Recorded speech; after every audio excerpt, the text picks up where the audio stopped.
주님께서 여러분과 함께 마르코가 전한 거룩한 복음입니다. 주님 영광 받으소서. 그때 수석사제들과 율법학자들과 원로들은 예수님께 말로 올무를 씌우려고 바리사이들과 헤로데 당원 몇 사람을 보냈다. 그들이 와서 예수님께 말하였다. 스승님, 저희는 스승님께서 진실하시고 아무도 꺼리지 않으시는 분이라는 것을 압니다. 과연 스승님은 사람을 그 신분에 따라 판단하지 않으시고 하느님의 길을 참되게 가르치십니다. 그런데 황제에게 세금을 내는 것이 합당합니까? 합당하지 않습니까? 바쳐야 합니까? 바치지 말아야 합니까?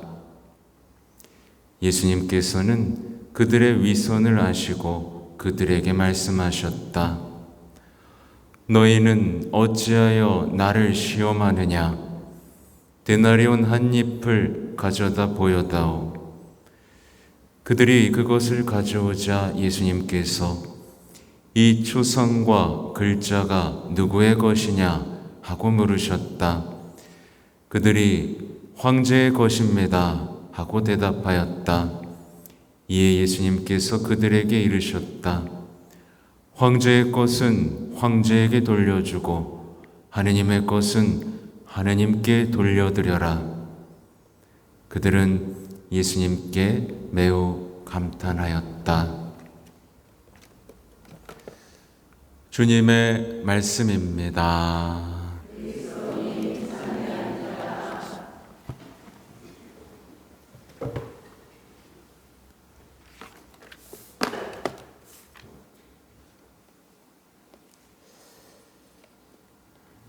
참 예수님, 네, 제가 어제 영적 식별에서 중요한 세 가지를 말씀드린 바가 있어요. 거기서 이제 첫 번째 식별 중에 이 이야기가 나오는 것 같은데요.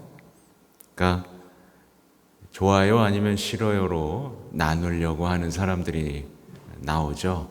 그래서 찬성한다는 거예요. 반대한다는 거예요. 우리가 자주 듣는 얘기죠. 그러니까 우리 편이에요. 남의 편이에요. 좋아요, 싫어요. 이렇게 갈라 놓으려는 이들이 등장하죠. 어제, 오늘, 내일, 그리고 아마 앞으로도 계속 복음에 이 등장하는 사람들의 특징을 여러분은 발견해야 되는데, 이들은 예수님하고 계속 맞섭니다. 자꾸 질문합니다. 그래서 우리 편이에요? 아니에요? 이렇게 자꾸 맞서는 거예요. 근데 이제 딱 각을 보니까 우리 편이 아니야. 그러니까 어떻게 해요? 이제 뭔가 말로 올무를 씌우기 위한 이제 수작들이 펼쳐지는 겁니다. 크게 잘못 생각한 채로 그러면요, 이거는요 이런 식으로 질문하는 사람들이 등장하는데, 여기서 이제 생각해 봐야 될 건 우린 거예요. 내 모습에도 혹시 이들처럼 예수님께 쓸데없는 크게 잘못한 상태로 계속 질문을 던지고 에이, 그죠? 이런 식으로 신앙생활을 하고 있지 않나. 그냥 단순하게 좋아요, 싫어요, 너무해요, 이런 식으로 기도하면서 식별하고 그걸 넘어서는 하느님의, 예수님의 말씀 안에서 인생을 풍요롭게 하는 게 아니라 그냥 에휴, 이 말은 너무하네, 이거 못하겠어, 싫어, 그냥 이런 식으로 그냥 싫다 좋다 속에서 투덜쟁이, 되고 있는지를 우리도 봐야 됩니다. 뭐 그렇죠. 사제한테도 그런 사람들이 있습니다. 사제가 무슨 말을 하면 올무를 씌워서, 그래서 우리가 잘한다는 거야, 못한다는 거야, 그냥 이렇게 단순하게 이분법으로 나누고 편가르기를 하는 이들도 있을 수 있겠죠. 아무튼 이들은 예수님을 난관에 처하게 하고 예수님의 평판을 어떻게든 나쁘게 하려는 의도를 갖고 있어요. 그래서 이들이 이제 뭐예요? 예를 들면 뭐 내라, 내지 마라, 내지 마라. 그러면은 뭐예요? 혁명가가 되는 겁니다. 그죠? 내라 그러면 얄팍한 정치인이 되는 거고요. 그러니까 예수님을 그렇게 몰아갈 수 있다라는 어떤 확신이 있었죠. 자기 생각에 갇혀 있으니까. 자기 확신, 자기 논리 속에서만 세상을 보는 사람들의 어떤 단면을 보여줍니다.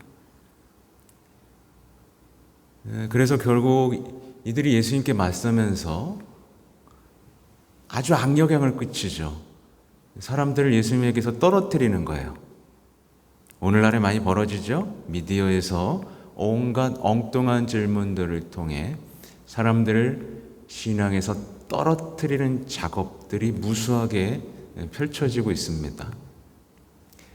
하나님의 말씀을 더 이상 읽지 않게 만드는 작업들, 정말 들을 필요 없어 라고 만드는 작업들.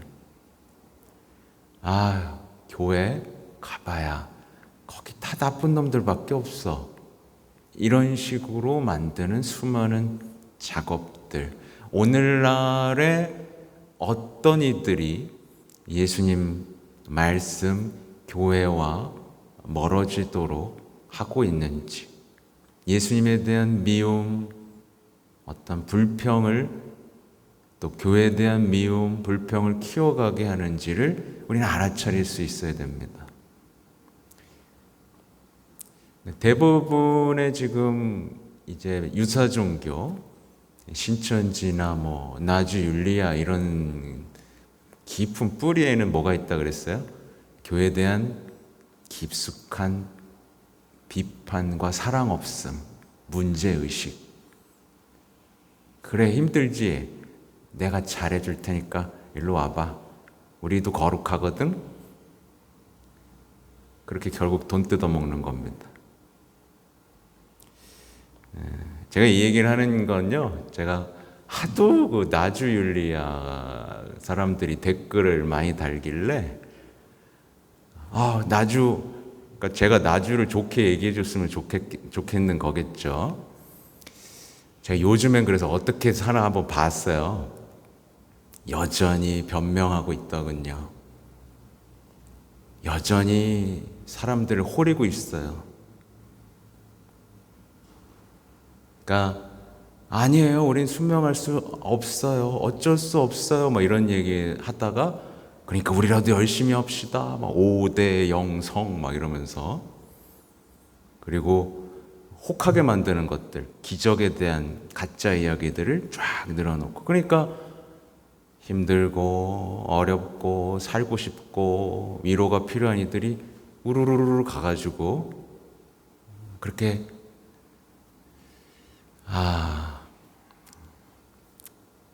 그 율리아는 제가 함부로 말할 수는 없지만 큰일 날 겁니다. 왜냐하면 성모님을 팔았으니까요. 정말 돌이킬 수 없는 짓을 하고 있습니다. 네, 끔찍한 일인 거예요. 두려움이 없는 거죠. 얘기를 하는 건 아닌데 아무튼 그러니까 이들은 깊은 의도를 봐야 됩니다. 아무튼 이들은 예수님을 굉장히 낮춰버리는 거예요. 한낱 정치인이나 혁명가로 낮춰버리고 이제 또 깊은 의도에는 종교와 정치를 분리시키고 또 일상과 신앙을 분리시키고 이런 것들에 대한 의도들이 깊숙이 담겨 있습니다. 근데 이제 예수님께서는 그 올무에 안 잡히죠. 당연하죠. 예수님은 언제나 그걸 넘어서십니다. 우리의 질문, 우리의 의문들을 넘어서십니다. 이 초상과 글자가 누구의 것이냐? 라는 이 한마디로. 멋있죠, 그죠? 예수님 진짜 멋있습니다. 여러분, 예수님의 매력에 푹 빠지셔야 돼요. 예수님 진짜 멋있습니다. 그렇게 유치하게 질문하고 갈라놓고 하려는 사람들 앞에 예수님의 말씀으로 대응하셔야 돼요. 그들과 대화 섞이고 그래 너 얼마나 잘났냐 이런 식으로 싸우면 안 됩니다. 항상 예수님의 말씀을 해야 됩니다. 그리고 이제 이끌어내는 건 뭐예요? 모든 인간이 하느님의 모상임을 기억하게 만듭니다. 다시 강조하지만 그리스도인들이 이것도 식별이에요. 식별 중에 하나는 지금 세상을 보세요. 모든 것들을 정치화하죠. 그렇죠? 정치화해서는 안 되는 어떤 도덕, 윤리에 관한, 우리의 미래에 관한 것들을 다 정치화하고 있어요. 이게 바로 악마가 하는 짓입니다. 그렇죠? 그렇게 해서 결국 진리를 다수결로 정하잖아요. 굉장히 웃긴 일입니다. 그래서 우리에겐 더 기도가 필요하고 더 식별이 필요하고 우리가 하느님 안에서 이 세상의 문제들을 어떻게 바라봐야 되는지에 대한 그 능력, 이게 지혜죠, 여러분. 근데 이래야 될 그리스도인들이 난 누가 꼴보기 싫어, 난 누가 더 꼴보기 싫어하고 이러고 있으면 투표 때마다 되겠습니까?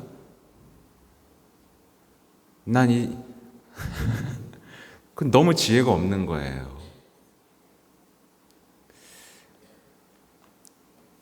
신앙인들은 황제의 것은 황제에게 돌려주고 하느님의 것은 하느님께 돌려주어야 된다는 이 말의 뜻을 이해해야 됩니다.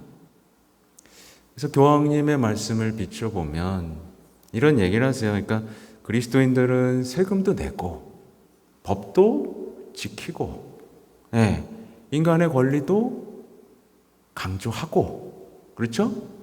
그런 사회적 흐름 안에 당연히 있어야 됩니다. 근데 뭘 멈춰서는 안 되느냐? 예수님의 제자로서의 삶, 예수님이 하셨던 일, 교회의 복음 선포라는 그 사명을 멈추면 안 됩니다. 사회에 이용당하는 게 아니라 하느님을 얘기할 수 있어야 돼요. 그래서 하느님의 우선권을 얘기해야 됩니다. 하느님의 인간의 권리보다 더 중요한 건 하느님의 권리입니다. 하느님께 속한 삶이 무엇인지를 말할 수 있어야 돼요. 그래서 많은 사람들이 이 세상에서 지금 원하는 게 뭐예요? 인간의 존엄함, 또 인간의 권리, 인간의 정체성 이런 얘기를 하잖아요. 근데 이 모든 거 어디서 찾을 수 있죠? 이건 하느님을 통해서만 찾을 수 있는 겁니다. 인간의 존엄, 소명, 인간이 왜 존엄합니까? 하느님의 모성이니까. 인간의 소명은 무엇입니까? 하느님으로부터만 찾을 수 있는 거예요. 소명이잖아요. 그죠? 권리? 하나님과의 관계에서 찾는 거예요. 정체성? 우주에서 찾는, 이념에서 찾는 게 아닙니다. 그죠? 하느님 안에서만 찾는 겁니다. 우리는 지금 하느님과 단절한 채 뭔가를 찾을 수 있다라고 생각하는 세상 속에 살고 있습니다. 아주 불행하게도요.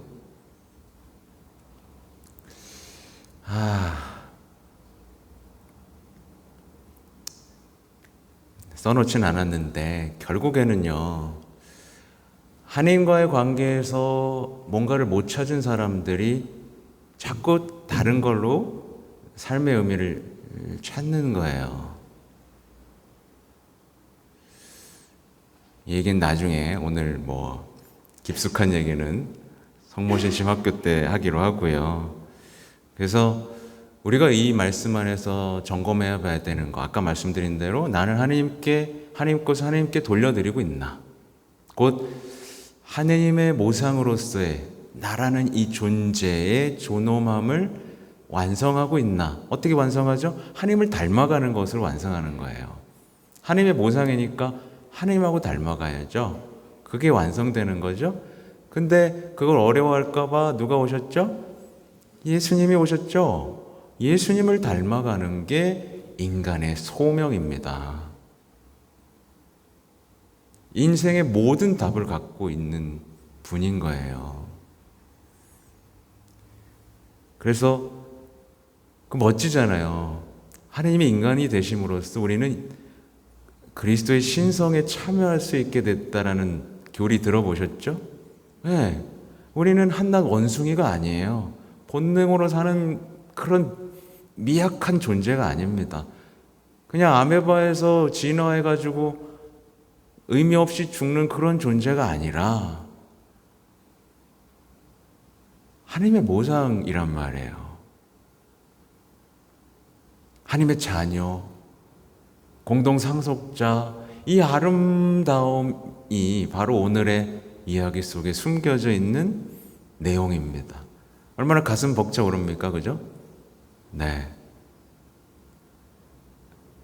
근데 이런 깊은 하느님의 모상이라는 그 가르침에서 우리는 눈을 돌린 채 누가 좋다, 누가 싫다, 저런 놈은 없어져야 된다, 그런 어떤 악마의 올가미에 빠진 채 예수님도 멀리하고 말씀도 멀리하고, 그리고 내가 원하는 삶을 위해서 예수님 말씀을 이용하고 예수님을, 그죠?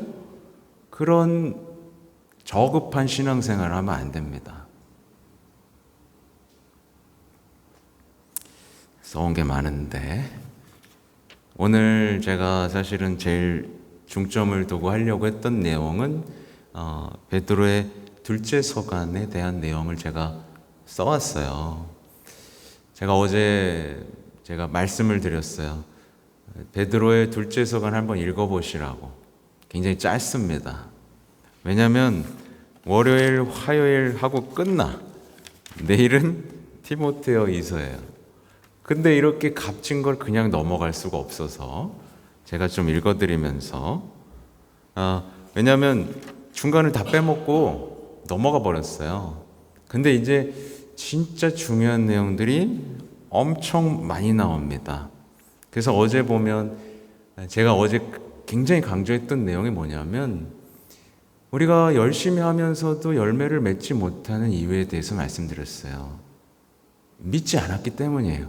믿음에 이제 뭘 더하는 건데, 믿음에 나의 열심함과 봉사 이런 것들을 다 더해야 형제에도 생기고 사랑이 생기는 건데, 우리는 열심히 하면 뭐 되겠지라고 해서 근데 안 되니까 안 믿는 그런 악순환이 펼쳐진다고 얘기해 드렸습니다. 그 뒤에 이어지는 내용은 정말 놀라워요. 이것들이 여러분에게 갖추어지고 또 넉넉해지면 여러분은 우리 주 예수 그리스도를 아는 일에 게으르거나 열매를 맺지 못하는 사람이 되지 않을 것입니다.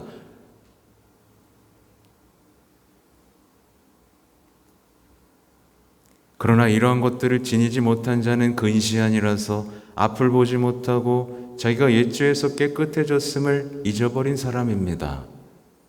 그러므로 형제 여러분, 여러분이 받은 소명과 선택이 굳건해지도록 애쓰십시오. 여러분의 소명이 뭐죠? 거룩해지는 겁니다. 인간의 소명은 뭐라고요? 예수님을 닮는 거예요. 거기에 인간의 기쁨과 즐거움이 있습니다. 그렇게 하면 여러분은 결코 넘어지지 않을 것입니다. 그리고 뒤에 이어지는 내용은 거짓 예언자에게요. 성경의 어떠한 예언도 임의로 해석해서는 안 됩니다. 예언은 결코 인간의 뜻에서 나온 게 아니라 사람들이 성령에 이끌려 하나님에게서 받아 전한 것입니다. 왜 이렇게 썼겠어요? 그때도 이미 임의로 해석하는 사람들이 너무 많았기 때문이죠. 그리고 베드로는 경고합니다. 여러분 가운데에서도 거짓 교사들이 나타날 것입니다. 그들은 파멸을 가져오는 이단을 끌어들이고 심지어 자기를 속량해 주신 주님을 부인하면서 파멸을 재촉하는 자들입니다. 그래서 많은 사람들이 그들의 방탕한 행실을 본받아 그들 때문에 진리의 길이 모욕을 받을 것입니다. 십자가의 길, 순환의 길이 모욕당하고 있습니다. 사제의 입을 통해서도. 그들은 탐욕에 빠져 지어낸 말로 여러분을 속여 착취할 것입니다. 지어낸 말, 있지도 않은 말. 그들은 해악을 저지른 대가로 해악을 입을 것입니다. 그들은 대낮에 술잔치를 기쁨으로 삼습니다. 여러분과 함께 잔치를 벌이면서도 자기들의 속임수를 즐기는 너절하고 지저분한 자들입니다. 그들의 눈은 가늠할 여자만 찾고 죄에 물리지도 않습니다. 믿음이 확고하지 못한 사람들을 유혹하고 마음에 탐욕에 젖어 있는 그들, 저주받은 자들입니다. 이게 다 베드로 서간에 나온 내용이에요. 그리고 우리를 향해 이렇게 경고합니다. 의로운 길을 알고서도 자기들이 받은 거룩한 계명을 저버린다면 차라리 그 길을 알지 못하였던 편이 나을 것입니다. 개는 자기가 개운 대로 되돌아간다. 돼지는 몸을 씻고 나서 다시 진창에 뒹군다는 속담이 그들에게 그대로 들어맞습니다.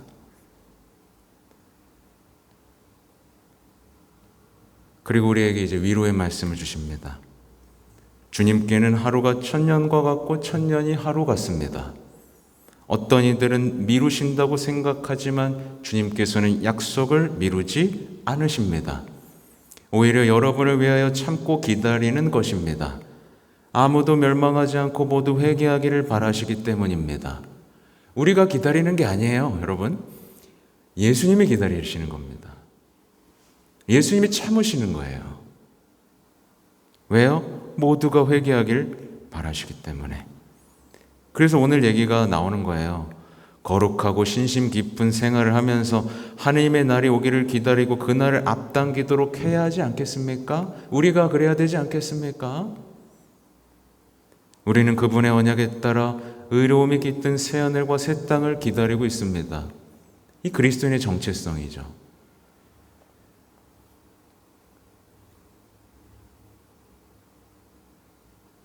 무법한 자들의 오류에 휩쓸려 확신을 잃는 일이 없도록 주의하십시오. 우리의 주님이시며 구원자이신 예수 그리스도에게서 받은 은총과 그분에 대한 알을 더욱 키워 나가십시오. 이제와 영원히 그분께 영광이 있기를 빕니다. 아멘. 이게 오늘 예언이죠. 네. 이렇게 벅찬 주님의 말씀이 우리에게 마주하고 있는데 누가 우리를 호렸단 말입니까? 그죠? 이 세상은 지금 거짓 예언자들이 가득하고 자신에게 이끌려서 착취하려는 이들, 자신의 욕망과 닮게하는 이들이 너무나 많습니다. 네, 오늘 집에 가시면 베드로 둘째 서간 꼭 읽어보시고 나의 소명, 하느님을 닮는 것에 대해 내가 혹시 지치지 않았나? 를 돌아보는 오늘이 되시면 좋겠습니다. 아멘.